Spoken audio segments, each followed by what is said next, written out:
በስመ አብ ወወልድ ወመንፈስ ቅዱስ አሐዱ አምላክ አሜን።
እንደምሰነበታችሁ የእግዚአብሔር ቤተሰቦች እመቤታችን የቅድስት ድንግል ማርያም የቃል ኪዳን ልጆች ቸርነቱ የማያልቅበት የቅዱሳን አምላክ እግዚአብሔር እዚህ ዕለትና ሰዓት አድርሶናልና ክብርና ምስጋና ለእርሱ ለአምላካችን ይሁን። መርሃ ግብራችንን ቀደም ሲል ባስደመጥናችሁ መዝሙር ጀምረናል። እንግዲህ እንደተለመደው ዝግጅታችንን በስልክም ሆነ በድረገጽ የምትከታተሉ አድማጮቻችን የያዝናቸውን ዝግጅቶች በቅደም ተከተል እናቀርብላችኋለን። እስከ ዝግጅቱ ፍጻሜ ተከታተሉ ዘንድ በእግዚአብሔር ስም ግብዣችንን እናስቀድማለን። ቀዳሚው ዝግጅታችን የሚሆነው የአውደ ስብከት አምዳችን ይሆናል። ከእንቅልፍ የምትነቁበት ሰዓት እንደደረሰ ዘመኑን እወቁ የሚለውን የመጽሐፍ ቃል መነሻ በማድረግ ዲያቆን ጌትዬ መኮንን የእግዚአብሔርን ቃል ያስተላልፈልናል።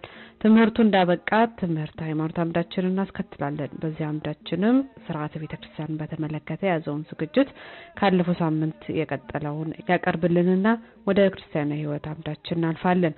በዚህ አምዳችን የአንድነት ወይም የጋራ አገልግሎትን በተመለከተ የተጀመረውን ሰፊ ዝግጅት ካለፈው ሳምንት የቀጠለውን ይቀርብልናል። የጥያቄ የለኝ አምዳችንንም ከክርስቲያናዊ ሕይወት አምዳችን በመቀጠል እናቀርባለን። በመጨረሻ የትንሣኤ ግዕዝና የሥርዓተ አምልኮ አምዳችንን አቅርበን ዝግጅታችንን እናበቃለን። እንግዲህ እንደ እግዚአብሔር ፈቃድ እስከ ዝግጅታችን ፍጻሜ አብረን እንቆያለን። አሁን ወደ አውደ ስብከት አምዳችን እናልፋለን። ዲያቆን ጌትዬ መኮንን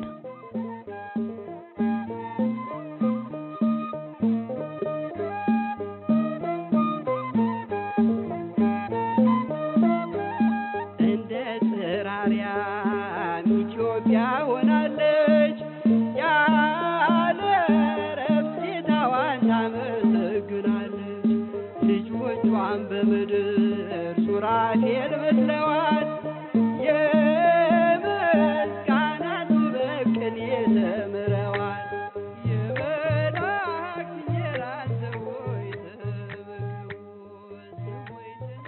በስመ አብ ወወልድ ወመንፈስ ቅዱስ አሐዱ አምላክ አሜን። ወንድሞችና እህቶች በእግዚአብሔር ስም እንደምን ዋላችሁ? እንደምን አረፈዳችሁ? እንደምን ከረማችሁ? ቸርነቱ የማያልቅበት የሰራዊት ጌታ እግዚአብሔር አምላካችን ሁላችንንም ለዚህ ሰዓት ጠብቆ ስላደረሰን ስሙ የተመሰገነ ይሁን። እንዲሁም ቅድስተ ቅዱሳን ንጽሕተ ንጹሐን የምትሆን የእናቱ የእመቤታችን የቅድስት ድንግል ማርያም ስም የተመሰገነ ይሁን። እግዚአብሔር አምላካችን የቅዱሳን አባቶቻችንን ረድኤትና በረከት በእኛ ላይ ያሳድርብን ዘንድ ቅዱስ ፈቃድ ይሁንልን። ከእንቅልፍ የምትነቁበት ሰዓት እንደደረሰ ዘመኑን እወቁ ይላል። ወዘኒ ታምሩ ከመበጽሐ ጊዜሁ ለነቂህ እምኗም ይላል ሐዋርያው ቅዱስ ጳውሎስ ወደ ሮሜ ሰዎች ምዕራፍ 13 ቁጥር 11 ላይ። ወዘኔ ታምሩ ከመበጻ ጊዜሁ ለነቂህ ምኗም ነው የሚለው ከእንቅልፍ የምትነቁበት ሰዓት እንደደረሰ ዘመኑን ወቁ ይላል። ይህንን ቃል ሐዋርያው ቅዱስ ጳውሎስ ከብዙ ሺህ ዓመታት በፊት የተናገረው ቃል ነው እና እንግዲህ እንቅልፍ ምናልባት ሰዎች ደክሞን ስራ ውለን ደክሞን በልተን ጠጥተን ስጋችንን ለማሳረፍ የምንተኛውን እንቅልፍ ብቻ አይደለም። እንቅልፍ በርካታ ትርጓሜ ይሰጠዋል። በተለያዩ ጊዜያት ሰነፍን ሰው እንቅልፋም እያሉ ይመክሩታል። አንተ እንቅልፋም ነህ ይሉታል። ብዙ ምተኛ ነህ ለማለት አይደለም፣ ሰነፍ ነህ ለማለት ነው። አዚም ያለበትንም ሰው አንተ እንቅልፋም ነህ ይሉታል። አንተም አዚም ስላለብህ ለደግ ስራ የተፈጠርክ አይደለህም ይሉታል። እንቅልፍ በብዙ ትርጓሜ ይሰጠዋል። ሐዋርያው ቅዱስ ጳውሎስ ይህንን የተናገረበት ምክንያት አለው። ዝቅ ብሎ ብዙ ነገሮችን ይገልጻል። ምን ይላል? ሙሉ ቃሉን ላንብበው። ከእንቅልፍ የምትነቁበት ጊዜ እንደደረሰ ዘመኑን ወቁ። ካመንበት ጊዜ ይልቅ መዳናችን ዛሬ ወደኛ ቀርቧልና ሌሊቱም አልፏል፣ ቀኑም ቀርቧል። እንግዲህ የጨለማን ስራ ከኛ እናርቅ፣ የብርሃንንም ጋሻ ጦር እንልበስ። በቀን እንደሚሆን በጽድቅ ስራ እንመላለስ።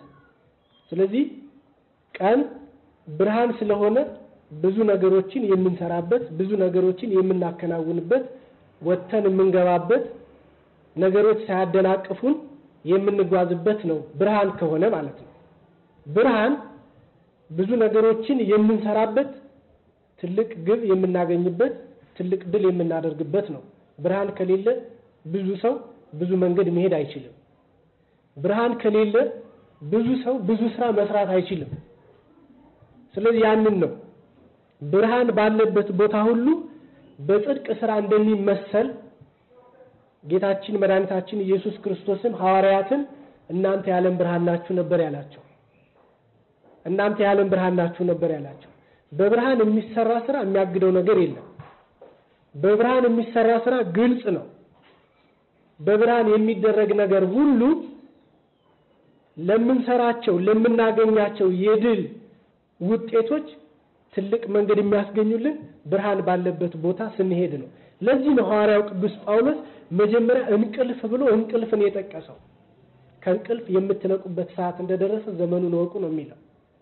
በትምህርት ያለ ተማሪ ረጅም ጊዜ በትምህርት ዓለም ከኖረ ፈተና የሚደርስበት ወቅት ላይ ግን ረጅም ሰዓት አይተኛም። ረጅም ሰዓት የሚወስደው ያንን ፈተና የሚያልፍበትን መንገድ ሲያመቻች ነው። በክርስትና ዓለም የሚኖርን ሰው ረጅም ጊዜውን የሚያሳልፈው ከእግዚአብሔር ጋር የሚገናኝበትን መንገድ ሲቀይስ ብቻ ነው። አዚም እንቅልፍ ነው። ከአዚም መነሳት ደግሞ ያንን አዚም የሆነውን ነገር ከእርሱ ማስወገድ ማለት ነው። የጨለማ ስራ እንቅልፍ ነው። የጨለማን ስራ ትቶ የብርሃንን ስራ መስራት ደግሞ እግዚአብሔር የሚወደውን ማድረግ ማለት ነው።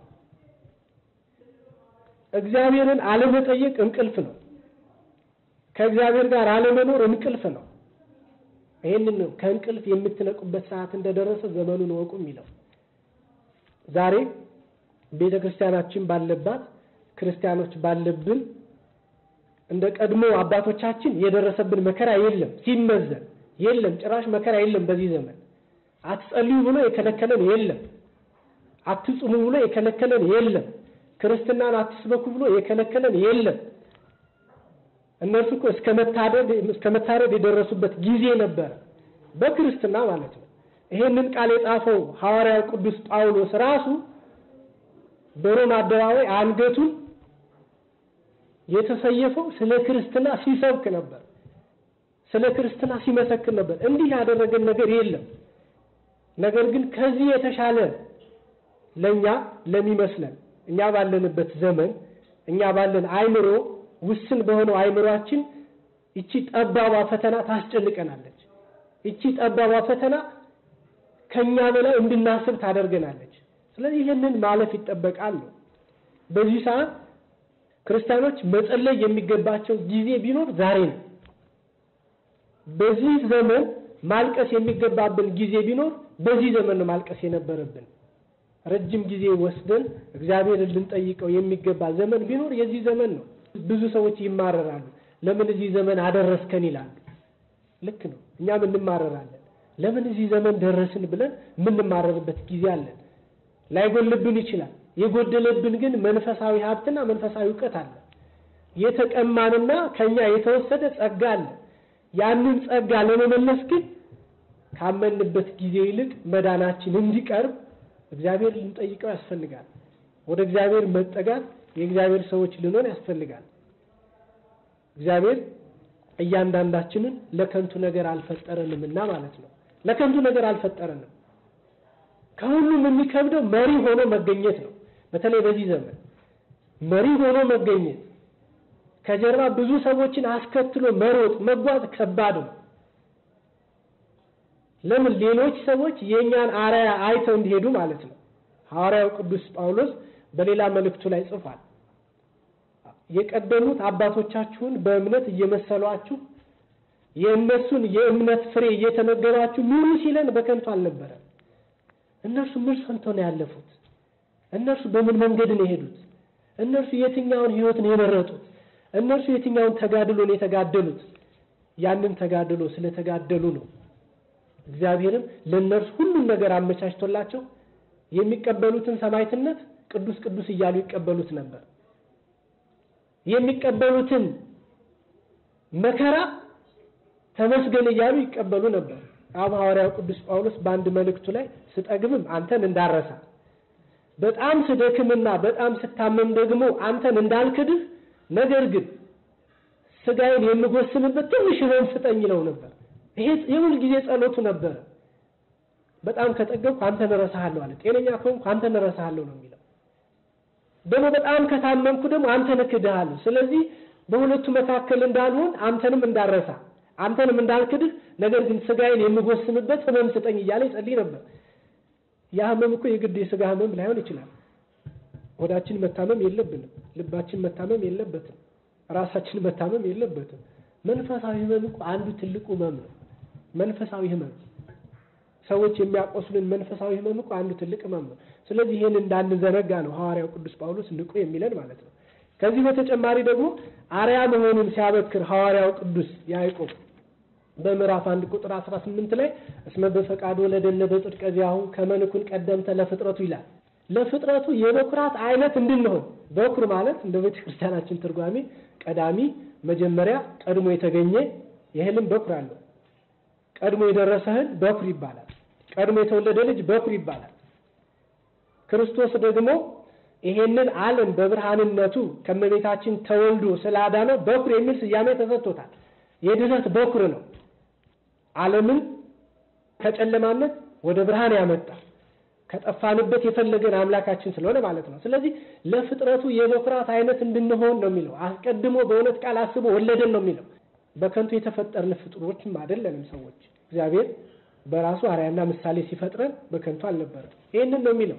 ስለዚህ በኩር መሆን ቀድሞ ከእንቅልፍ መባነንንም አብሮ ያስተምረናል። በኩር እኮ ዝም ብሎ አይደለም። የመጀመሪያው ቀድሞ የተገኘው ነገር መጥፎ ከሆነ ከኋላ ያሉትን ሰዎች መጥፎ እየሆኑ ነው የሚሄዱት። ቀድሞ የተገኙት ሰዎች ደግ ከሆኑ ከኋላ ያሉት ትውልዶች ደግ እየሆኑ ነው የሚሄዱት። ይሄንን ነገር ቀድመን በኩር መሆን ያስፈልገናል። ያን ለማድረግ ደግሞ የእንቅልፍ ጊዜያችንን መቀነስ ማለት ነው። ያለብንን የእንቅልፍ ጊዜ መቀነስ። ለዛ ነው ከእንቅልፍ የምትነቁበት ሰዓት እንደደረሰ ዘመኑን ወቁ ነው የሚለው። ሌላ እኮ ምንም አላለንም። ሐዋርያትን አይታችሁ፣ ሰማዕታትን አይታችሁ፣ ጻድቃንን አይታችሁ አላለም። ዘመኑን አይታችሁ በዘመኑ ትረዳላችሁ ነው ያለው። ዘመኑ ዛሬ ብዙ ነገር አስተምሮናል፣ ብዙ ነገር ያስረዳናል። ስለ ፈያታዊ ዜማን ቅዱስ ያሬድ ድጓው ላይ ሲጽፍ ምን አለ?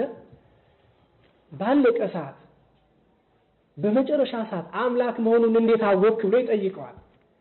ፈያታዊ ዜማን ምን ይላል? ነቢያተ ኢነበብኩ ወሐዋርያተ ኢተለብኩ አላ ፀሐይ ቀጸበተኒ አለው። ነቢያት ብዙ ጽፈዋል ስለ ክርስቶስ መሞት፣ መውረድ፣ መወለድ። ነገር ግን ነቢያት የጻፉትን እነ ኤርምያስ እነ ኢሳይያስ የጻፉትን አላነበብኩም። ሐዋርያትን ብዙ አስተምረዋል። ሐዋርያት ያስተማሩትንም አልተከተልኩም የሐዋርያትን ትምህርት። ነገር ግን ፀሐይ ጠቀሰችኝ አለ። የተማረው ግዑዝ ፍጥረት ከሆነችው ከፀሐይ ነው። የአምላኬን እርቃን አላሳይም ብላ ስትሄድ ማለት ነው። ይሄንን በመውሰድ ሐዋርያው ቅዱስ ጳውሎስን ዘመኑን ብቻ አይታችሁ ከዘመኑ መማር ትችላላችሁ።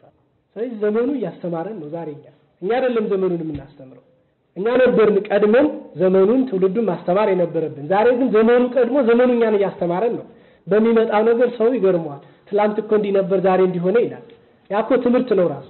ትላንት ለዛሬ እኮ ትልቅ ትምህርት ቤት ነው። እንዳውም አባቶቻችን ይናገራሉ። በነገራችን ላይ ቀድሞ አባቶቻችን የሚናገሩት ነገር በሙሉ ትንቢት ነበር። ብልህ ይላሉ በሌላ ሰው ይማራል፣ ጅል ግን በራሱ ነው የሚማረው ይላሉ። ጅል ሰው በራሱ ይማራል፣ ሲደርስበት ነገ ይሄን አላደርግም ይላል።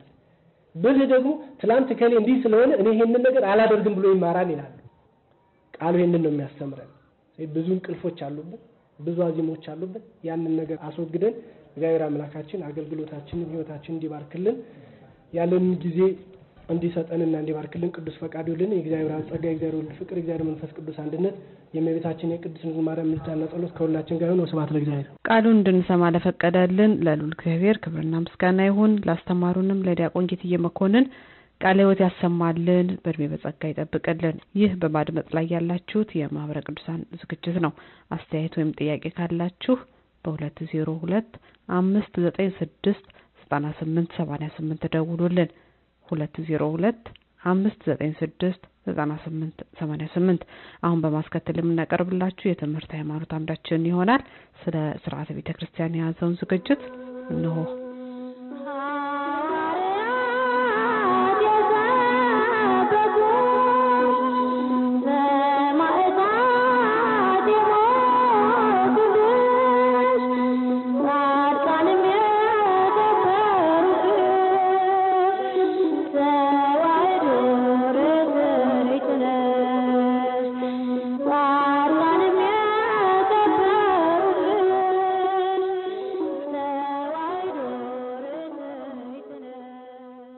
እንደምን ሰንብታችኋል አድማጮቻችን?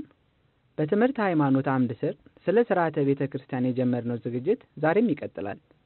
በዛሬው ዝግጅታችን ከሥርዓተ ቤተክርስቲያን ውስጥ ስለ ሕንጻ ቤተክርስቲያን አሰራር የምናቀርብላችሁ ይሆናል። በአንክሮ ተከታተሉን ዘንድ እንጋብዛለን።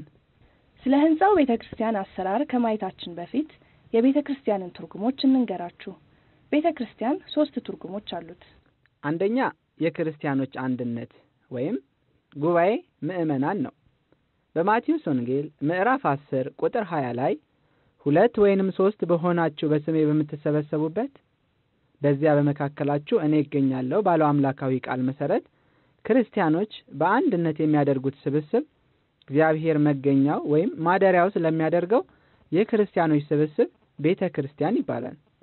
ሁለተኛ የአንድ ክርስቲያን ሰውነት ወይም አንድ ምእመን ቅዱስ ጳውሎስ በአንደኛ ቆሮንቶስ ምዕራፍ 3 ቁጥር 16 የእግዚአብሔር ቤተ መቅደስ እንደሆናችሁ የእግዚአብሔር መንፈስ እንዲኖርባችሁ አታውቁምን በማለት እንደገለጸው እያንዳንዱ ክርስቲያን ወይም ምእመን የእግዚአብሔር ማደሪያ ቤተ መቅደስ ወይም ቤተ ክርስቲያን ነው። ሶስተኛ ሕንጻ ቤተ ክርስቲያን ክርስቲያኖች በአንድ ላይ ሆነው የሚያመሰግኑበት፣ የሚጸልዩበት፣ የሚያስቀድሱበት፣ የሚቆርቡበትና ለመስዋዕት ማቅረቢያ የተመረጠና የተለየ ቅዱስ ሕንጻ ቤተ መቅደስ ወይም ቤተ ክርስቲያን ይባላል። አድማጮቻችን የኛ ዝግጅት ትኩረቱ በሶስተኛው ትርጉም ላይ ስለምናገኘው ሕንጻ ቤተ ክርስቲያን በተመለከተ ስለ አሰራሩ ነው።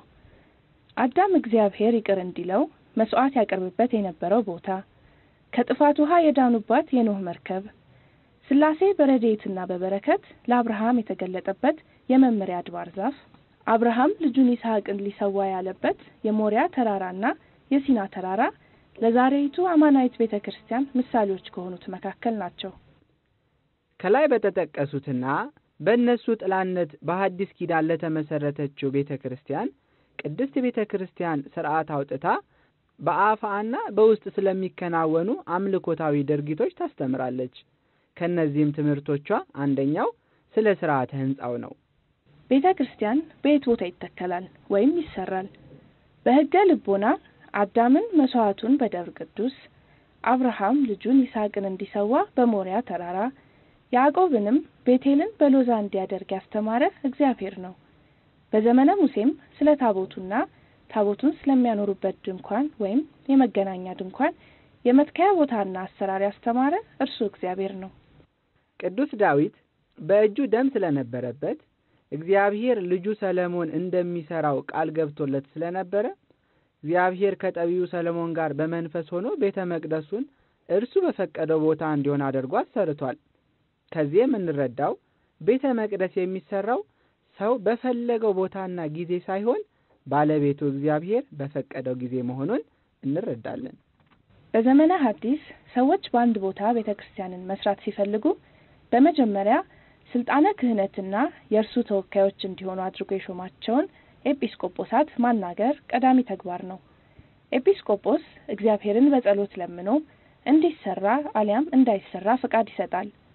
የቤተ ክርስቲያናችን የሕግ መጽሐፍ አንቀጽ 1 ቁጥር 2 እንዲህ ይላል፣ ያለ ኤጲስቆጶስ ትእዛዝ ቤተ ክርስቲያንን አይስሩ።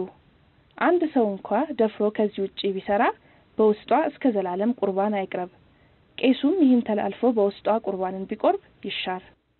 ስለዚህ የእግዚአብሔር ቤተ መቅደስ የሆነች ቤተ ክርስቲያን የምትሰራበት ቦታ ኤጲስቆጶሱ አውቆት የተፈቀደበት ቦታ ብቻ እንደሆነ መገንዘብ ያስፈልጋል። እነዚህ በእግዚአብሔር ፈቃድ በኤጲስቆጶሳት ትእዛዝ የተሰሩና እግዚአብሔር ክብሩን የሚገልጥባቸው ቦታዎች ቅዱሳን መካናት፣ ቅዱሳን ቦታዎች በመባል ይታወቃሉ። ይህም በቅዱስ ዳዊት እንደተገለጠው ነው። እግዚአብሔር ለዘላለሙ ያድርበታል በማለት መዝሙረ ዳዊት መዝሙር 67 ቁጥር 16። አዲስ የተሰራ ቤተክርስቲያን በቅብአ ሜሮን ስለመክበሩ። አዲስ የተሰራ ቤተክርስቲያን ከሁሉ በላይ ወደምትሆን አንዲት ቅድስት ዓለም አቀፋዊትና ሐዋርያዊት እንዲሁም ክርስቶሳዊት ወደ መሆንና ጽላትና ታቦት ለኃያሉ አምላክ መገለጫና ለቅዱስ ሥጋውና ለክቡር ደሙ ዙፋንነት እንዲበቃ የሚከብረው በቅዱስ ሜሮን ነው። ሜሮን የማይመረመረውን የእግዚአብሔርን ጸጋ የምናገኝበት ቅዱስ ቅባት ነው። ነብዩ ሙሴ አሮንንና ልጆቹን ለክህነት ልዩ ልዩ ዕቃዎችን ለቤተ መቅደስ መገልገያነት ሲሰጥ በቅዱስ ቅባት አማካኝነት ነው። ኦሪት ዘጸአት ምዕራፍ 30 ከቁጥር 22 እስከ 34። ቅዱስ ያዕቆብም በፍኖተ ሎዛ የተንተራሰውን ድንጋይ ሐውልት አድርጎ ካቆመ በኋላ ዘይትን አፍስሶበት ይህ የሰማይ ደጅ ነው ብሎ ተናግሯል። ቤተ ክርስቲያንንም ሰርቶበታል። ኦሪት ዘፍጥረት ምዕራፍ 28 ቁጥር 18፣ ኦሪት ዘፍጥረት ምዕራፍ 35 ቁጥር 1። በዘመነ ሐዲስም ቤተ ክርስቲያን ይህንን ተቀብላ አዲስ የሚሰሩ አብያተ ክርስቲያናትን በቅብአ ሜሮን ታከብራቸዋለች። ይህን ቅዱስ ቅባት ወይም ሜሮን ማንኛውም ሰው ማዘጋጀት አይችልም። ከካህናት እንኳን ዲያቆንና ቄስ ማዘጋጀት አይችሉም። ይህን ማዘጋጀት ስልጣኑ ያላቸው ኤጲስቆጶስነት የክህነት ደረጃ ያላቸው ብቻ ናቸው። የመንፈስ ቅዱስ ማህተም በሆነው በቅዱስ ሜሮን አብያተ ክርስቲያናት መክበር እንደሚገባቸው ፍትሐ ነገሥቱ ሲገልጽ ቤተ ክርስቲያን በምትባረክበት ጊዜ የደስታ ቅባት በሆነ በሜሮን ይቅባው የእግዚአብሔር ማህተም ነውና በውስጧም ይቀድሱ ዘንድ ይገባል በማለት በአንቀጽ 1 ቁጥር 4 ላይ ቤተ ክርስቲያን ተሰርቶ ለቅዳሴ ግልጋሎት ይበቃ ዘንድ በቅዱስ ቅባት እንዲከበር ያዛል። የጽላት አቀራረጽ ቤተ ክርስቲያን ቤተ እግዚአብሔር ናት ያስባላት የእግዚአብሔር ማደሪያ ታቦቱ በእርሷ ውስጥ በመገኘቱ ነው። በኦሪት ታቦት የሚባለው ጽላት የሚቀመጥበት ማደሪያው ነው። ኦሪት ዘጸአት ምዕራፍ 40 ቁጥር 20፣ ኦሪት ዘጸአት ምዕራፍ 25 ቁጥር 20። ጽላት የሚባለው እግዚአብሔር ለሙሴ አስቀድሞ 10ቱ ቃላተ ኦሪትን በእጁ ጽፎ የሰጠው ቃሉ ተጽፎ የሚገኝበት ከእብነ በረድ የተቀረጸው ነው። ኦሪት ዘጸአት ምዕራፍ 4 ቁጥር 13፣ ኦሪት ዘጸአት ምዕራፍ 5 ከቁጥር 1 እስከ 22። በሐዲስ ኪዳን ግን ጽላትም ታቦትም የሚባለው ያው አንዱ መስዋዕት ነው። ጽላት ሲቀረጽ ጻሕል ጽዋ እንዲይዝ ከቦታ ወደ ቦታ ለማዛወር እንዲቻል ሆኖ ይቀረጻል። ፍትሕ መንፈሳዊ አንቀጽ 1። አንድ ቤተክርስቲያን ሲሰራ በአንድ ቅዱስ ጻድቅ ስም የሚሰየመውና አገልግሎት መስጠት የሚጀምረው ጽላት ወይም ታቦት ወደ ቤተ መቅደሱ ሲገባ ነው። ለመሆኑ ጽላትን የሚቀርጽ ወይም የሚያዘጋጀው ማን ነው? በሰዋስወ ብርሃን ቅዱስ ጳውሎስ መንፈሳዊ ኮሌጅ መምህር የሆኑት ሊቀ ጉባኤ አባ ተክለ ሃይማኖት መልስ አላቸው። አድማጮቻችን ከሊቀ ጉባኤ ጋር ያደረግነው ቃለ መጠይቅ የድምጽ ጥራት ስላልነበረው ያደረግነውን ቃለ ምልልስ በንባብ እናቀርብላችኋለን። አዘጋጁ ድቁና ያለው ሰው ነው። ድቁና ክህነት ነው። በሊቀ ጳጳሱ የተባረከ ሰው ነው። መንፈስ ቅዱስ እንዲቀበልና እግዚአብሔርን እንዲያገለግል ሊቀ ጳጳሱ ስለባረኩት ይህንን ያዘጋጃል። ካዘጋጀ በኋላ እሱ ባዘጋጀው እስከ መጨረሻ አገልግሎት ይሰጣል ማለት አይደለም። ሊቀ ጳጳሱ ታቦቱን ካልባረኩት ዲያቆኑ ስላዘጋጀው መገልገያ መሆን አይችልም። ቅባ ቅዱስ የሆነው ሜሮን ዲያቆናትና ቀሳውስት እንዲያዘጋጁት ሲከለከሉ ጽላቱን ይቀርጹ ዘንድ ስለምን ዲያቆናት ተመረጡ? ሌላኛው ጥያቄያችን ነበር። ሜሮን ኤጲስቆጶስ አዘጋጅቶት ይህንን ዲያቆናት አዘጋጅቶት እንዴት ይሆናል ለሚለው ሜሮን ሁለተኛ ቡራኬ አይፈልግም። ተባርኮ ነው የሚወጣው። ይህኛው እንደገና ቡራኬ ይጠብቃል። የታቦት ቡራኬ ያስባለውም እኮ ሌላው ሰው ቀርጾት ሊቀ ጳጳሱ ስለሚባርከው ነው። ለእግዚአብሔር ንጹሕ ዕቃ ያደርጉታል፣ ለእግዚአብሔር መገልገያ ያደርጉታል ለማለት ነው። ታቦት የእግዚአብሔር ዙፋን ነው፣ የእግዚአብሔር ወንበር ነው፣ እግዚአብሔር የሚገለጥበት ነው። እግዚአብሔር እዚያ ላይ ተገልጦ ሕዝቡን ስለሚባርክ እንደገና ይባረካል። ሜሮን ግን ተጸልዮበት የሚወጣ እንጂ ድጋሚ ቡራኬ የሚፈልግ አይደለም። በዲቁና ማዕረግ የተሾመ ሁሉ ጽላትን መቅረጽ ይችላል? መንፈሳዊነቱ ጸሎተኛ የሆነ ጭምትነቱ ከሌሎቹ የተለየ ሰው እንጂ በስመ ዲያቆን ብቻ ማንኛውም ዲያቆን ሊያዘጋጀው አይችልም። በቅዳሴውም እኮ ዲያቆን የሆነ ሁሉ አይቀድስም። ሥርዓተ ቅዳሴውን ያጠና፣ ግብረ ዲቁና ያወቀ፣ ምስባኩን ያጠና፣ ዳዊቱን የደገመ ለአገልግሎቱም ለቀለሙም መሰናክል እንዳይገጥመው ለማለት ነው። ታቦት እግዚአብሔር የሚመለክበትና የሚገለጥበት ስለሆነ በመንፈሳዊ ሕይወቱ ጸሎት የለመደና በመንፈሳዊ ብቃቱ ከሌሎች በጣም የተሻለ ዲያቆን እንዲያዘጋጅ ይደረጋል። አንዳንድ ጊዜ መነኮሳት የሚያዘጋጁበትም ሁኔታ አለ። ብዙ ቦታዎች አይገኙም ተብሎ ነው ዲያቆናት እንዲያዘጋጁ የተደረገው። ጽላቱ ተቀርጾ ከመጣ በኋላ ወደ አዲስ ቤተክርስቲያን ሲገባ ያለው ሥርዓትና ጸሎት ምን ይመስላል? ሊቀ ጳጳስ ባርከውት ነው የሚገባው። በሜሮን ነው የሚከብረው። ጽላት መለመኛ ነው፣ የእግዚአብሔር መገለጫ ነው።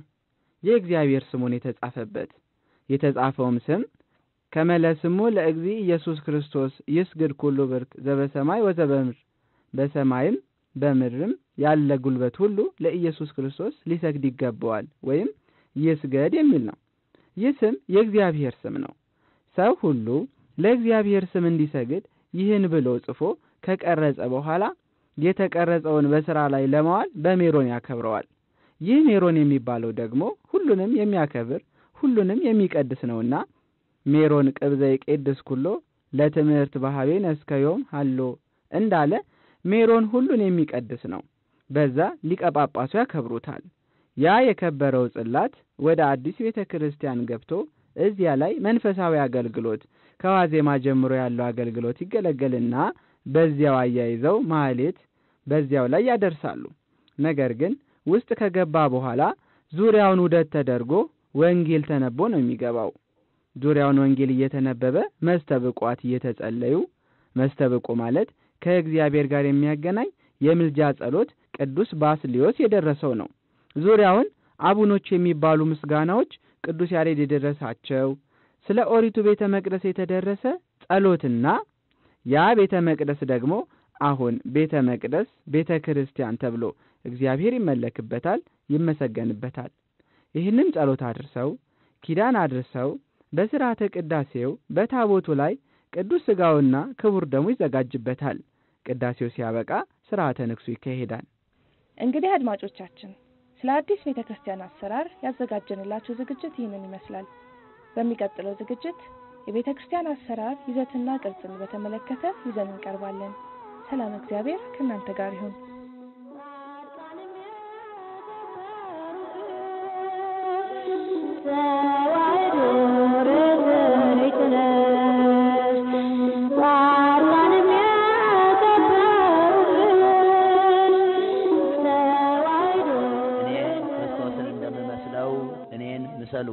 የሐዋርያው የቅዱስ ጳውሎስ መልእክት የመጀመሪያይቱ ወደ ቆሮንቶስ ሰዎች ምዕራፍ 11 ቁጥር 1 ክርስቲያናዊ ሕይወት።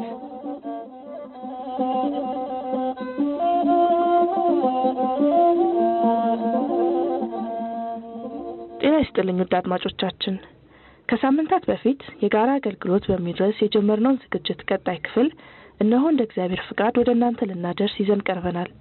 ትከታተሉ ዘንድ በአምላካችን ስም እንጠይቃለን።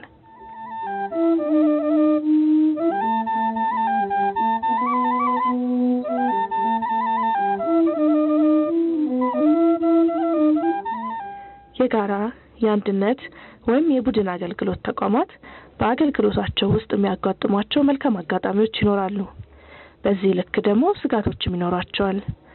ለዛሬ ስለነዚህ መልካም አጋጣሚዎች እንዲሁም ስጋቶች አንዳንድ ነገር እንዲለን በኢትዮጵያ ኦርቶዶክስ ተዋሕዶ ቤተክርስቲያን በሰንበት ትምህርት ቤቶች ማደራጃ መምሪያ ማህበረ ቅዱሳን ትምህርትና ሐዋርያዊ አገልግሎት ስርዓተ ትምህርት ክፍል የስርዓተ ትምህርት ተጠሪ ዲያቆን በለጠ ጋር ቆይታ እናደርጋለን። እስኪ ከመልካም አጋጣሚዎች እንጀምር። እንግዲህ የመጀመሪያው እነዚህ የቡድን አገልግሎት የምንልባቸው መድረኮች ያላቸው መልካም አጋጣሚዎች ናቸው። እነዚህ የቡድን አገልግሎቶች ያላቸው መልካም አጋጣሚ እንደው በዋናነት ስንከፍለው 3 ወይም 4 ነጥብ አድርገን ከፍሎ ማየት ይቻላል። የመጀመሪያው ቁጥራቸው ነው፣ በርካታ መሆናቸው ነው። አሁን በአጠቃላይ ስናነሳ እንደው በቁጥር ደረጃ ይሄን ያክል ናቸው ብለን ባናስብም ባንጠራም ሰንበት ትምህርት ቤቶችን፣ ሰበካ ጉባኤያትን፣ የጽዋ ማህበራትን፣ የአገልግሎት ማህበራትን እንደዚሁም ደግሞ የበጎ አድራጎት ማህበራትን እንዲሁ በየዘርፉ ያሉትን ነገር ስንሰበስብ በርካታ ናቸው፣ ብዙዎች ናቸውና ይሄ የተለያየ ቦታ ላይ ያሉ መሆናቸው በርካታ ቁጥራቸው ብዙ ስራ ለመስራት አቅም ይሆናል። ይሄ ጥሩ አጋጣሚ ነው በዚህ የቦታው መደረጃቸው። ሌላው ሁለተኛውና ትልቁ በተለይ ማህበራት ላይ ሁሉም በአብዛኛው አንድ የሚያደርጋቸው የሚታየው ነገር ለማህበራቸው ያላቸው ታዛዥነት ነው። በማህበራቸው ውስጥ እጅግ ጉልህ የሆነ ታዛዥነት፣ በተለይ ማህበራቸው ለሚላቸው ነገር አስተባባሪዎቻቸው ለሚሰጧቸው አሳይመንት በሁሉነት ሁሉም የማህበሩ አባላት በበጎ ፈቃደኝነት ያለ ቅሬታ በሙሉ ፈቃድ ያላቸውን ነገር ሁሉ መስዋዕት በማድረግ ገንዘብ ያላቸው ገንዘባቸውን፣ ዕውቀቱ ያላቸው ዕውቀታቸውን፣ ህይወቱ ያላቸው ህይወቱናቸውን ሁሉ ሳይቀር ለማህበራቸው ይሄ ታዛዥነት በጣም በየማህበራቱ የምናየው ነው። በተለይ ከማህበራቸው አንጻር የማይሆኑት ነገር የለምና ይሄ በጣም ጥሩ መልካም አጋጣሚ ነው። እንደው እንደ ምሳሌ እንኳን አድርገን ብንወስድ አሁን በሰንበት ቤቶቻችን ውስጥ የሚታየውን ሁኔታ ብናይ ሰንበት ትምህርት ቤቶቻችን በአብዛኛው የኢትዮጵያ ኦርቶዶክስ ተዋሕዶ ቤተክርስቲያን ሰንበት ትምህርት ቤት በሚለው በጥቅሉ ጉዳይ ላይ ከማንሳት ይልቅ የኔ ሰንበት ትምህርት ቤት የአጥቢያ ሰንበት ትምህርት ቤት እንዲያደርጋል እንዲህ ይሆናል ብለው የሚሰሩት ስራ ታዛዥነታቸው ለዛ ለሚደረጉ ነገር ያላቸው ጥሩ ነገር ነው። ስለዚህ ይሄ አንድም በሌላም እነሱ እዛ በማህበር ውስጥ ያላቸው ታዛዥነት ጥሩ መልካም አጋጣሚ ነው ብዬ እረዳለሁ። ሌላው አብዛኛው ማህበራት አመለካከታቸው ወደ አገልግሎት እየተቀየረ መምጣቱ ነው። ቀደም ሲል ብዙዎቹ ማህበራት በአብዛኛው ለዝክር፣ ለጽዋ ከዛም አልፎም እንደው በተወሰነ መልኩ ነበር። ግን አሁን ከጊዜ ወደ ጊዜ ግን ወደ አገልግሎት በተለይም ይሄንን ከ1980ዎቹ ማህበረ ቅዱሳን የአገልግሎት ማህበር ብሎ ከተነሳበት ጊዜ ጀምሮ ያለው የሰንበት ቤቶችም አመለካከት ቀድሞ የነበረው ከመዝሙር አገልግሎት ላይ ብቻ ተወስኖ የነበረው የሰንበት ቤቶችም አገልግሎት መልክ ቀይሮ ሁለገብ የሆነ አገልግሎት ነዳያንን በመመገብ ሊሆን ይችላል፣ የተጠቁ ቦታዎችን በማለት ቤተክርስቲያናትን በመጎብኘት በማሳደስ እንደዚህ አጸድ በመትከል ብዙ ብቻ እና የስብከተ ወንጌል አገልግሎት ላይ ደግሞ በተለየ መልኩ ጠንክሮ ምን ነው። ስለዚህ አብዛኛዎቹ አገልግሎት አሁን የጽዋ ማህበራት እንኳን ሳይቀሩ ማለት ነው። አሁን የጽዋ ማህበራት ለዝክር ለጽድቅ ብቻ አይደለም የሚሰበሰቡት፣ ተሰብስበው በዛ በጽዋ ማህበራቸው ስም ቤተክርስቲያን ለማሳነጽ ስብከተ ወንጌል ያልደረሰበት ቦታ ላይ ስብከተ ወንጌል እንዲደርስ ለማድረግ እንዲህ ያለ የአመለካከት ለውጥ አለ። እነዚህ ይሄ የአመለካከት ለውጣቸው ወደ አገልግሎት መነሳሳቱ በአብዛኛው ስራ ለመስራት የሚያስችልና ቤተክርስቲያኗን ለመደገፍ የቤተክርስቲያኗን ተልእኮ ለመወጣት ጥሩ አጋጣሚ ነው፣ መልካም አጋጣሚ ነውና ስለዚህ ይሄን እንደ አንድ ጥሩ አጋጣሚ ለመውሰድ እንችላለን። ሌላው ከዚሁ ጋር ተያይዞ የምናነሳው እንደ አራተኛ አጋጣሚ የምንወስደው ወጣቱንና የተማረውን ኃይል መያዛቸው።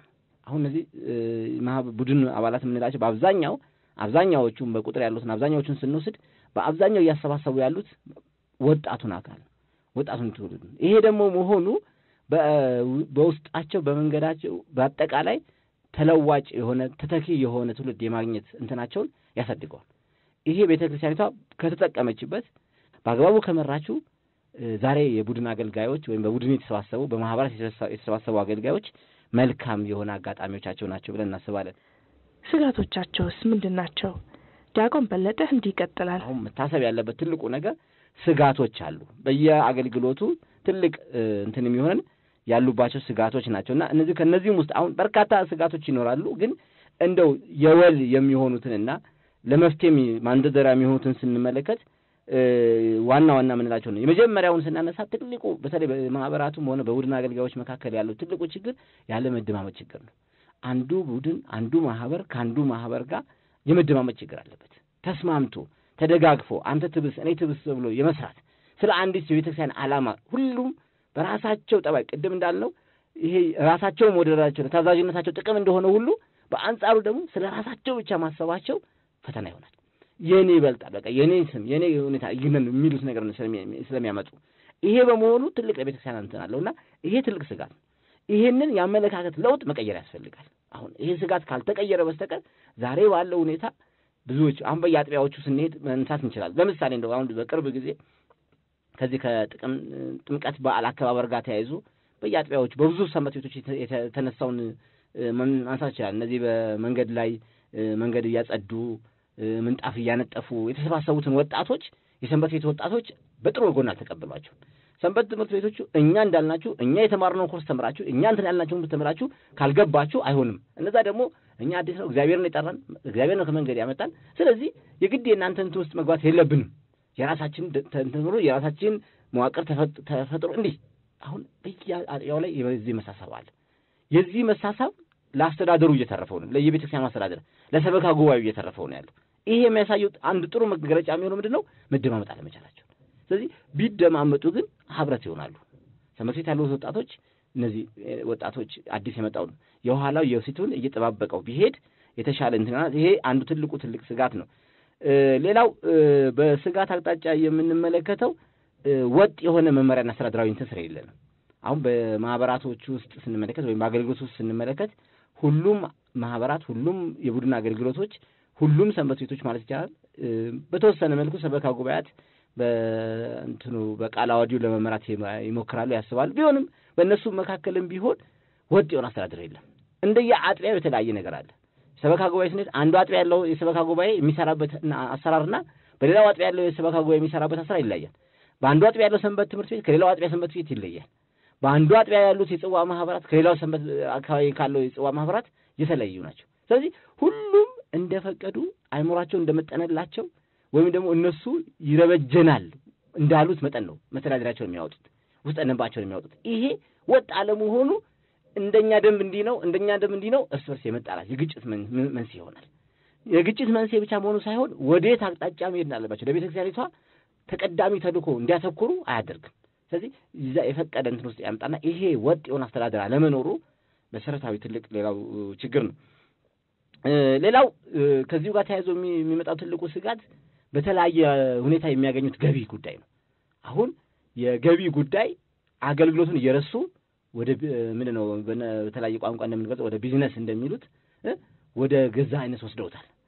ስብከተ ወንጌሉን እንኳን ሳይቀር ስንት ያስገባል ያ ጉባኤ ስንት ይከፍላል ወደሚል ትርጓሜ እንዲሄድና ከኪሳቸው ጋር እንዲተመጣጠን ወደ ግላቸውም የሚገባው ወደ ማህበራቸው የሚገባው ገንዘብ መሳሳት ያደርጋል። አንዳንድ ጊዜ ይሄ ብቻ አይደለም። እነዚህ ማህበራት እነዚህ የቡድን አገልጋዮች ሌላው ትልቁ ተጽዕኖአቸው ከገንዘብ ጋር ተያይዞ ምንድነው የሚያደርጉት? ገንዘብ ከሚያስገኝ ከሆነ ስርዓተ ቤተክርስቲያን የሚለው ነገር ስርዓተ የቀኖና ቤተክርስቲያን የሚለው ነገር ይጠፋል።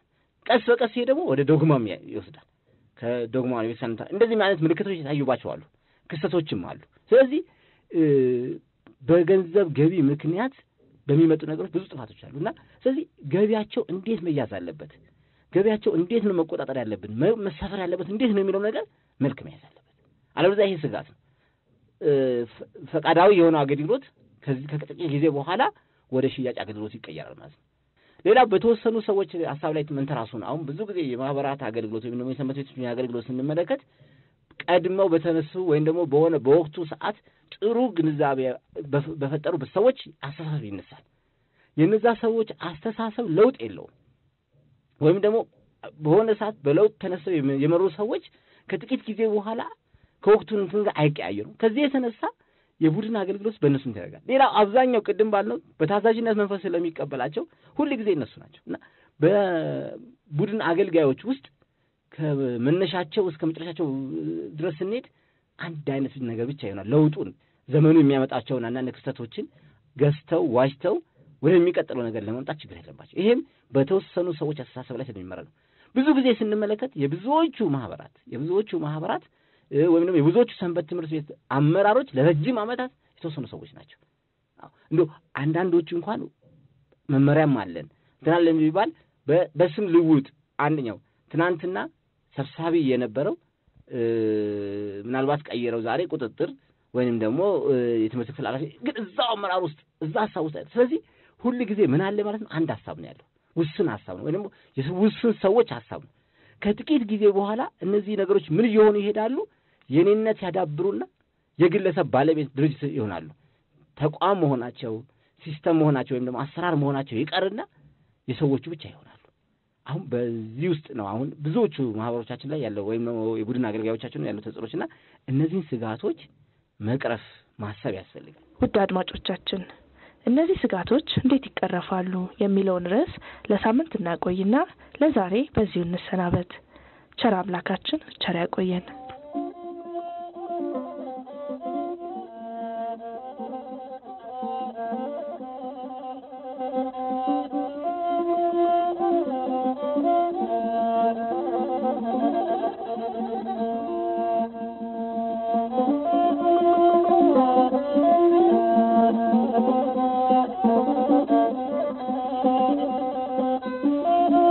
በማድመጥ ላይ ያላችሁት የማህበረ ቅዱሳንን ዝግጅት ነው። በዝግጅቱ ዙሪያ አስተያየትም ሆነ ጥያቄ ካላችሁ በስልክ ቁጥራችን በ202-596-9888 ደውሉልን።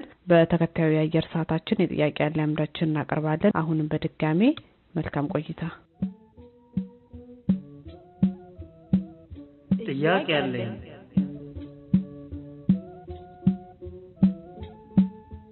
በዚህ መርሃ ግብር ከምዕመናን ለሚነሱ ጥያቄዎች አባቶችንና መምህራንን በመጠየቅ እንዲሁም መጽሐፍትን በማገላበጥ መልሶቻቸውን አዘጋጅተን እናቀርባለን።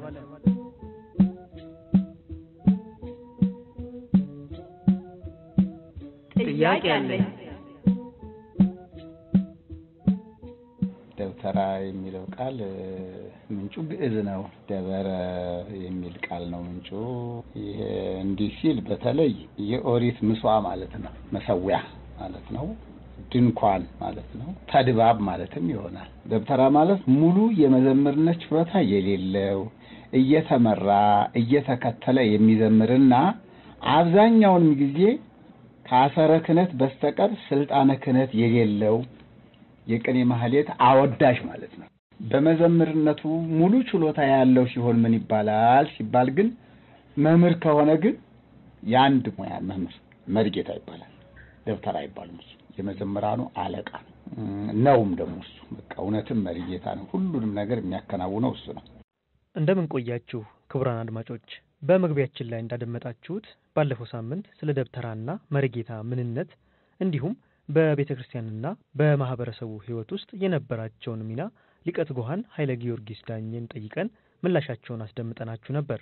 ዛሬ በአንድም በሌላም ከደብተራዎች ጋር ስለሚያያዘው የጥንቆላና የአስማት ስራዎች ምንነትና ከደብተራዎች ጋር ምን እንዳገናኘው ያዘጋጀነውን ታደምጣላችሁ። ባረክ መስዋዕቲው ቅዱስ ቦኒ ወዶሎኒ ወዶ ዓለም አንተ በጥራ ቅዱሳተ ስባቲከ ቦኒ ወዶ አንተ ዓለም ሩክ አንተ ዘትሬ ቃልያተ ነቢረተ ላለኪሩቤ ስቡኒ አንተ ወዶል አንተ ዓለም ስቡኒ አንተ ብሩክ አንተ በዲበወንበረ መንግሥትከ ስቡኒ አንተ ብሩክ አንተ ዓለም ብሩክ አንተ በወልልተ ሰማያት ስቡኒ አንተ ክቡር አንተ ዓለም ስብሐት ለአብ። ሊቀ ትጉሃን ኃይለ ጊዮርጊስ ዳኘ በኢትዮጵያ ኦርቶዶክስ ተዋሕዶ ቤተክርስቲያን ጠቅላይ ቤተ ክህነት የልማትና እቅድ መምሪያ ምክትል ኃላፊ ናቸው። ለጥያቄዎቻችን ማብራሪያ እየሰጡን አብረውን ይቆያሉ። ጥንቆላ ምንድነው? እንዴት መጣ? ስለቀደሙ ተማሪዎች ሁኔታ በማስረዳት ጀመሩ። በጥንት ጊዜ ተማሪ ብዙ አይነት ይማር ነበር። ብዙ አይነት ትምህርት ይማር ነበር። ይመራመርም ነበር። ሁሉም ነገር አቅሎ ይመለከተው ነበር። ስለሚያውቅ እውቀት ቀላል ነገር አይደለም። እውቀት ኃይል ስለሆነ የሚያስፈራው ነገር አልነበረም። ተማሪ ደፋር ነው። ተማሪ ብልጥ ነው። ተማሪ ብልህ ነው።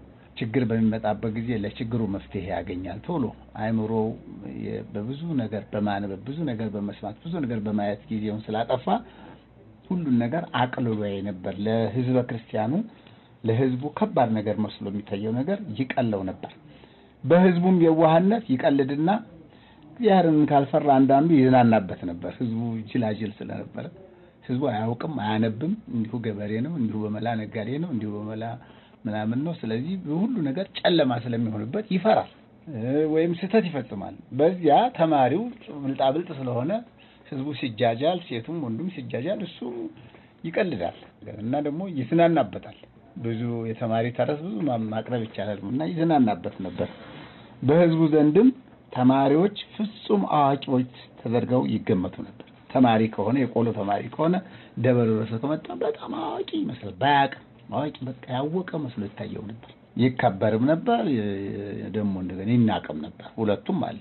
ተማሪ ፈሪ ነው ይባላል፣ ነፍስ ስለሚያውቅ ነው።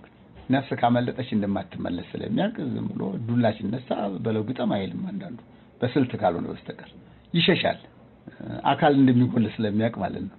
የነፍስ ተመን የማያውቅ ሰው እኮ ነው በነፍሱ የሚጫወተው። ነፍስ እኮ ተተማይ ወጣች አትመለስም አይደል? ይሄን የሚያውቅ ሰው ይፈራል እና ይጠነቀቃል። ወታደር መጀመሪያ እኮ ምሽግ የሚይዘው ለዚህ ነው። መጀመሪያ ራሱ ማዳን ነው ሆኖ የሰለጠነ ወታደር የሚባሉ ዝም ብሎ እንደፈለገ ከተዋጋ እኮ ይሞታል። ውጊያው ለሌላ ነው የሚሆነው እና ድልም ይሆናል። ከዚህ የተነሳም አውደ ነገሥት የተባለ መጽሐፍ ይገልጥልናል። እድል ፈንታችንን ይነግረናል፣ ያመለክተናል በማለት እንዲጠነቁሉላቸው ብዙዎች ወደ እነርሱ ይጎርፋሉ። ያውቃሉ ብለው ስለሚገምቱ በቃ ወደ እነሱ ይጎርፋሉ ሰዎች። ከዚህም አልፈው ያስቸግሯቸው ያባበሏቸውም ነበር። እባክህ እንዲህ አድርግልኝ፣ ታውቃለህ አይን ያለቅም እኮ እንደዚህ ቢልጁ የለም ታውቃለህ፣ ውሸትክን ነው። እኔ እንዲህ ያለ አገልግሎት ሰጣለሁ፣ ቀለብ ሰፍርልሃለሁ፣ ልብስ አለብስሃለሁ፣ ቢያደርግልሃለሁ ብለው በዛ በደካማ ጎናቸው ይገቡባቸው ነበር። የግድ ወደማያውቁት ስራም ውስጥ የሚያስገባቸው አሉ። ህዝቡ ራሱ ማለት ነው። ያው ታውቃላችሁ ውሸታችሁን ነው እናንተ ታውቃላችሁ፣ እንደዚህ ማለት ለዚህ ችግር መፍትሄ ማምጣት ትችላላችሁ ይሏቸው ነበር። ተማሪዎቹም አለማወቃቸውን እያወቁ ያወቁ መስለው በሚያሳምን መላ የጠየቋቸውን ሁሉ የእንጀራ ማግኛ ዘዴም አድርገው ይፈጽሙት ነበር። ህዝቡ በእነርሱ ላይ ምን አይነት አመለካከት ነበረው?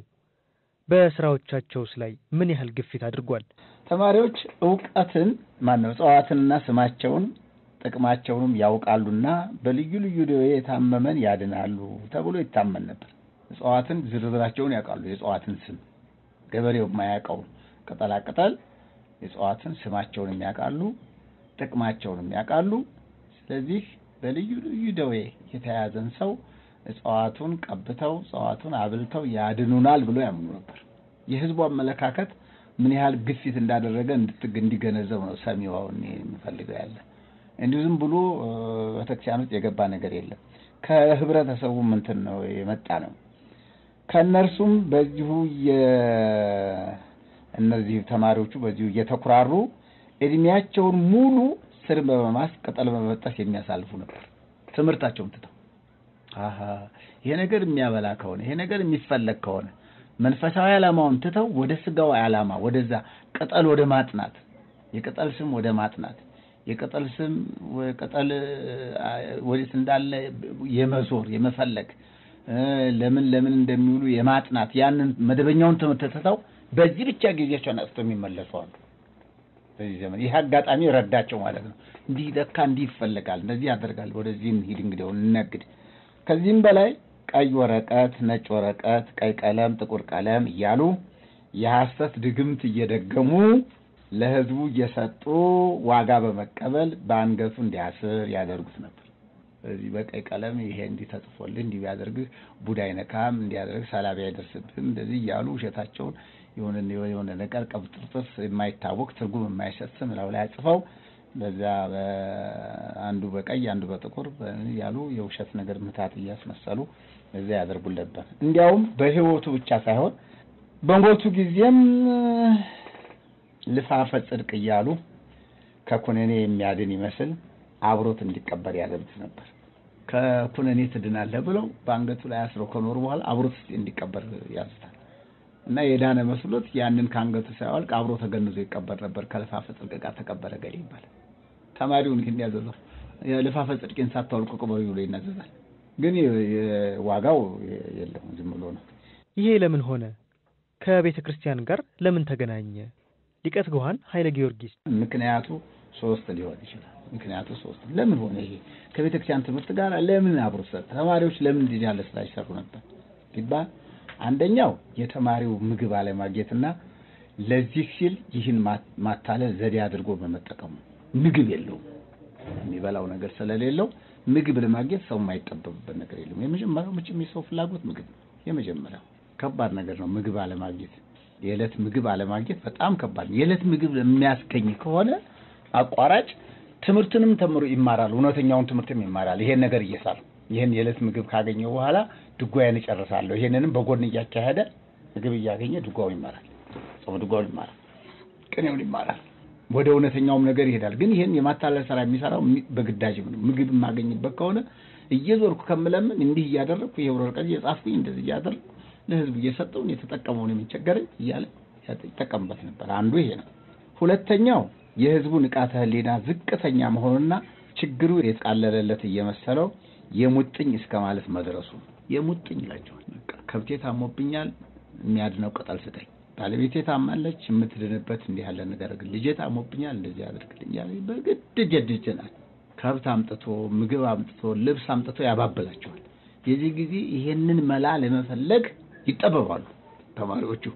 የአእምሮ ስፖርት ስላላቸው አእምሮአቸውን ያስተሩታል። ይጠይቁና ምን ያድርጉና በማህበር እንዲህ ታረግ እንዲህ ተታረግ ብለው ያንን ሰውዬው ችግሩ የተቃለለለት እንዲመስለው አድርገው ሸንግለው ሸኝታል።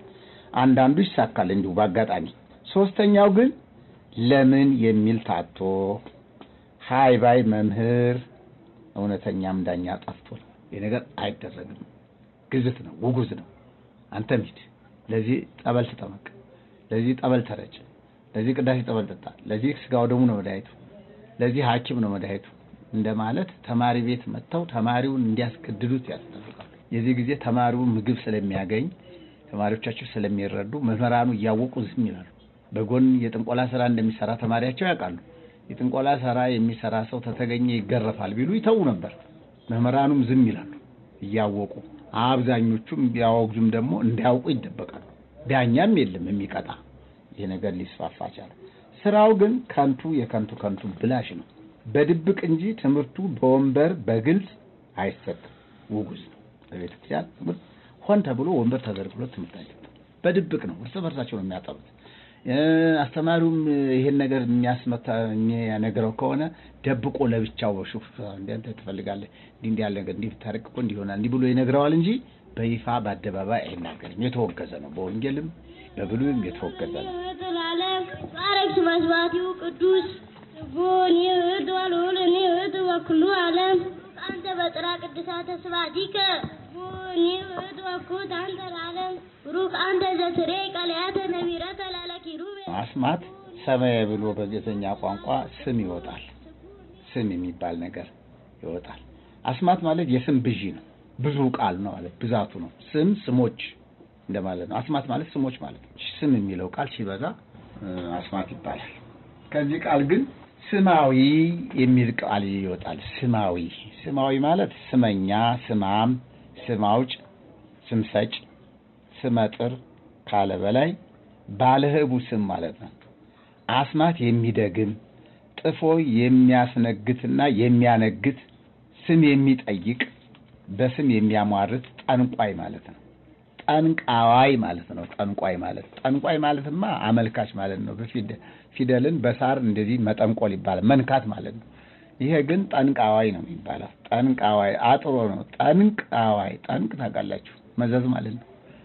ጠንቋይ ነው የሚባለው። ጠንቋይ የተባለው ታጥሮ ነውና መሰሪ ማለት ነው። ኮከብ ቆጣሪ ማለትን ያመለክታል። አድራጊውም ሰው አስማተኛ ይባላል። ይህ ማለት ፍቺው ትርጉሙ መልእክቱ ያልታወቀና ያልተገለጠ ስምን እየጠራ መድኃኒት አደርጋለሁ እያለ የሚያታልል ሰው ነው አስማተኛ ማለት። ስሙ አይታወቅም፣ ምን ማለት እንደሆነ አይታወቅም። አንድ የሆነ ስም ዝም ብሎ አገጣጥሞ አንድ የሆነ ነገር አድርጎ ይሄ ስም ነው ብሎ የሰይጣን ስም ሊሆን ይችላል፣ የመለኮት ስም ሊሆን ይችላል። እያደበላለቀ እየጠራ መልእክት የሌለው ምን የሌለው ስም ጠርቶ ይሄን አደርጋለሁ የሚል ነው። ከዚህም በላይ በኦሪት ዘዳግም ምዕራፍ 18 ቁጥር 10 ጀምሮ እንደተገለጸው ወንድ ወይም ሴት ልጁን በእሳት የሚሰዋ የሚያቃጥል መስዋዕት ልጁን ለመስዋዕት አድርጎ የሚያቀርብ ሟርተኛ፣ ሞራ ገላጭ፣ መተተኛ፣ በድግምት የሚጠነቁል፣ መናፍስትንም የሚጠራ ጠንቋይም፣ ሙታንና ጋኔንም የሚስብ በወፍም በመሳሰለው ሁሉ የሚያሟርት ያው አስማተኛ አባይ ጠንቋይ ነው። ልዩነት የለውም፣ ሁሉም ያው ነው። ጥንቆላ፣ አስማትና ሌሎቹም ምንድነው ልዩነታቸው? አንድ ነው። ይሄ ሁሉም ያው ነው። ሁሉም ያው ነው። ልዩነት የለውም። ሁሉም ሰይጣናዊ የሐሰትና የተንኮል ስራ ነው። በቃ እንዲህ ብሎ መደምደም ይቻላል። ሁሉም ያው ነው። ምንም መልኩን ነው የለዋወጠው። አስማተኛ፣ ሟርተኛ፣ ጠንቋይ፣ ምን ቢባል አንድ ነው። ይህን ትምህርት ነው ብሎ መማር ከሰይጣን ጋር መወዳጀትና መቆራኘት መዋዋልም ነው። ከእግዚአብሔር አምላክ ጋር ግን መጣላት፣ እግዚአብሔርንም ማስቆጣት፣ ከዚህም የተነሳ መቀሰፍና መውደቅም ከመንግስተ ሰማያትም መውጣት ያስወጣል። እንዲያውም ውሻ ያሰኛል። ራዕየ ዮሐንስ ምዕራፍ 22 ቁጥር 15 ላይ ስናነብ 5 ውሻዎች ከእግዚአብሔር መንግስት ይወጣሉ የተባሉት አንዱ ውሻ አስማተኛ፣ መተተኛ፣ ጠንቋይ ነው፣ ጣዖት አምላኪ ነው። እዚህ ስለሆነ ውሻ ነው የሚባለው። እሱ ከለባት የሚባሉት አንዱ ውሻ። ሁለተኛ ነገሥት 17 ላይ ጥሩ አድርጎ ይገልጸዋል ይሄንን እንደዚህ አይነት ሰዎችና የተወገዘ ነው በብሉይ ኪዳንም በአዲስ ኪዳንም። ይህን ከንቱነቱን ተረድቶ መተው ማስተው ግን ብልህነት እውነተኛ ክርስቲያን መሆንና ንስሐም ነው። ራሱ ንስሐ ነው። የሐዋርያት ሥራ ምዕራፍ 19 ላይ ይሄንን ትተው የጥንቆላ መጻሕፍቶቻቸውን በሙሉ በሳት አቃጥለው የሐዋርያት ደቀ መዛሙርት የሆኑ ጠንቋዮችና አስማተኞች ነበሩ። የሐዋርያት ግብረ ሐዋርያት ላይ ስናነ ጳውሎስ አስተምሩ ዝግምትላቸውን በሙሉ አጣላቸው። በሙሉ ወይሸት ሰራም በሙሉ የሚሰሩበትን መሳሪያ በሙሉ እነሱ ፊት አምጥተው አቀርበው በሳት አጋዩት። ከዛሬ ጀምሮ ክርስቲያን ሆነና በአንዱ በክርስቶስ ደም አምነናል፣ ይሄ ሁሉ ውሸት ነው ብለው አምነው ማለት ነው። ማታለያ ይሄ በጣም ትልቅ ነገር ነው።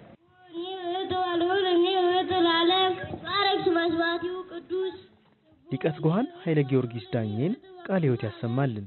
አድማጮች በሚቀጥለው ሳምንት ስለ መስተፋቅርና ሌሎች ተያያዥ ጉዳዮች ከሊቀ ትጉሃን ኃይለ ጊዮርጊስ ጋር ያደረግነውን ውይይት እናስደምጣችኋለን።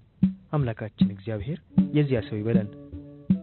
የተከበራችሁ አድማጮቻችን ጥያቄዎቻችሁን በሚቀጥለው አድራሻችን ልትልኩልን ትችላላችሁ። ኢሜል ጥያቄ@gmail.com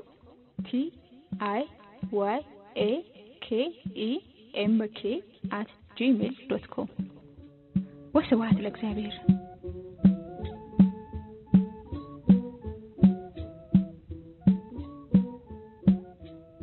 ይህ በ712-432-1085 አክሰስ ኮድ 486533 ፓውንድ ላይና በwww.tawahdomedia.org ላይ የሚተላለፈው የማህበረ ቅዱሳን ዝግጅት ነው።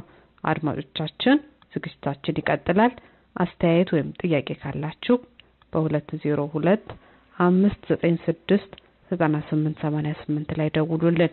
ወደ መጨረሻው ዝግጅታችን እናልፋለን። ይኸውም የሚሆነው በነገው ዕለት ቤተክርስቲያናችን የሚፈጸመውን ሥርዓተ አምልኮ የሚያስዳስሰን የሥርዓተ አምልኮ አምዳችን ነው።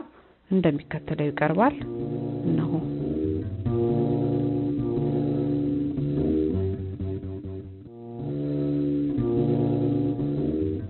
እንደምን ሰነበታችሁ አድማጮቻችን። ይህ በየሳምንቱ እሁድ በቤተክርስቲያን በምንባብና በዜማ የሚደርሰውን የአምልኮ ሥርዓት የምናሰማበት ክፍለ ጊዜ ነው።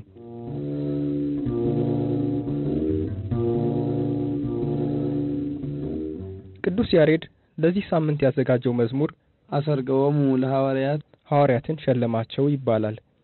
ይህንንም መዝሙር መምህር ተክሌ ሲራክ በመንበረ ፓትርያርክ ቅድስተ ቅዱሳን ማርያም ገዳም የድጓና የአቋቋም መምህር በንባብና በዜማ እንዲህ ያሰሙናል። ሃሌ ሃሌሉያ ሃሌ ሃሌሉያ አሰርገወሙ ለሐዋርያት በሰማያት አሰርገወሙ ወንጌለ መንግስት አወፈወሙ አሰርገወሙ ሰንበተ ክርስቲያን ለዕረፍት ሰርአሎሙ አሰርገወሙ ከመ ወርቅ በእሳት ፈተኖሙ አሰርገወሙ ወከመ ጽንሐ መስዋዕት ተወክፎሙ አሰርገወሙ ለሐዋርያት በሰማያት ሃሌ ሃሌሉያ ሃሌ ሃሌሉያ አሰርገወሙ ለሐዋርያት በሰማያት አሰርገወሙ ወንጌለ መንግስት አወፈዮሙ አሰርገወሙ ሰንበተ ቤተ ክርስቲያን ለእረፍት ሰርአሎሙ አሰርገዎሙ ከመ ወርቅ በእሳት ፈተኖሙ አሰርገዎሙ ከመ ጽንሐ መስዋዕት ተወክፎሙ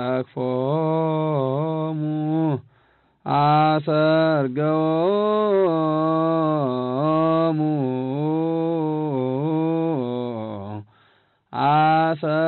አሰርገዎሙ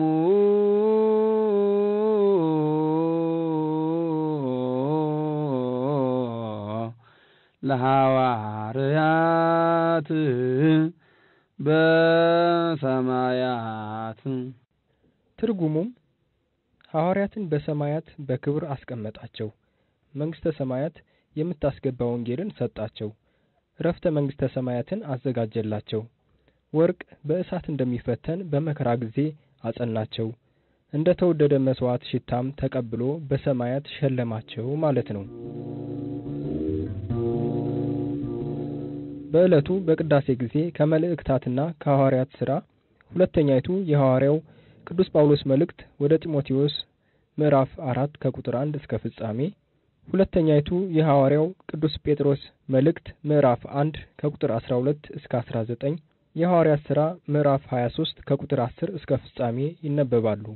የዕለቱን ምስባክ በንባብና በዜማ ደግሞ መምህር በአማን አድምኡ እንዲህ ያቀርቡልናል። አልቦ ነገር ወአልቦ ነቢብ ዘይተሰማ ቃሎሙ ውስተ ኩሉ ምድር ወፃ ነገሮሙ ወእስከ አጽናፈ ዓለም በጽሐ ነቢቦሙ። አልቦ ነገር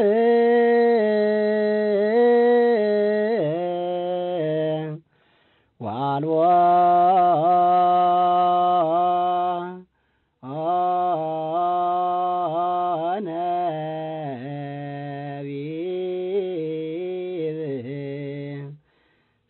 ዘይተሰማ ቃሎሙ ውስተ ኩሉ ምድር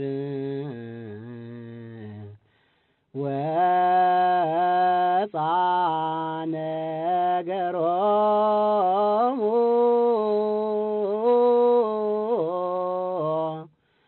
ወእስከ አጽናፈ ዓለም በጽሐ ነቢቦሙ። ትርጉሙም ቃላቸው ያልተሰማበት ነገር የለም፣ መናገርም የለም።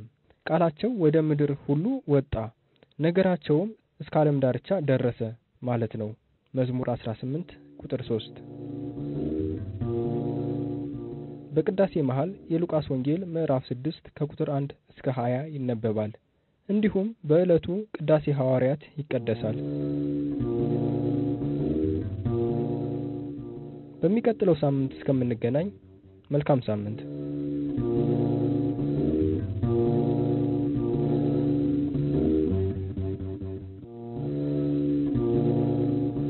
መልካም እንግዲህ አድማጮቻችን የዛሬውን ዝግጅታችንን በዚሁ ፈጽመናል።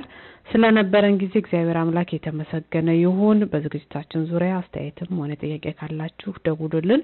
በሚቀጥለው ሳምንት በሌላ ዝግጅት እስከምንገናኝ የእግዚአብሔር ቸርነት የእመቤታችን የቅድስት ድንግል ማርያም አማላጅነት አይለየን። ደህና ሰንብቱ።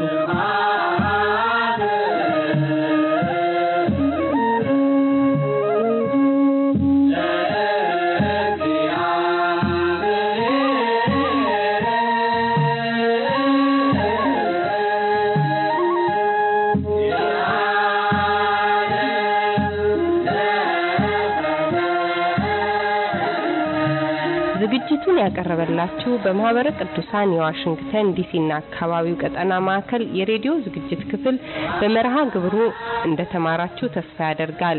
አስተያየትም ሆነ ጥያቄ ካላችሁ አድራሻችን ማህበረ ቅዱሳን የፖስታ ሳጥን ቁጥር 13041 ሲልቨር ስፕሪንግ ሜሪላንድ 20911 ስልክ ለምትደውሉልን የስልክ ቁጥራችን 24089952215 ወይም 24088085523 እንዲሁም የሬዲዮ ዝግጅታችንን በኢንተርኔት መከታተል ለምትፈልጉ የድረገጽ አድራሻችን twahedomedia.org እና mahabereqdusan.org ብላችሁ መከታተል የምትችሉ መሆኑን እንገልጻለን። የኢሜል አድራሻችን dcradio@twahedomedia.org ነው። ረድኤተ እግዚአብሔር አይለየን።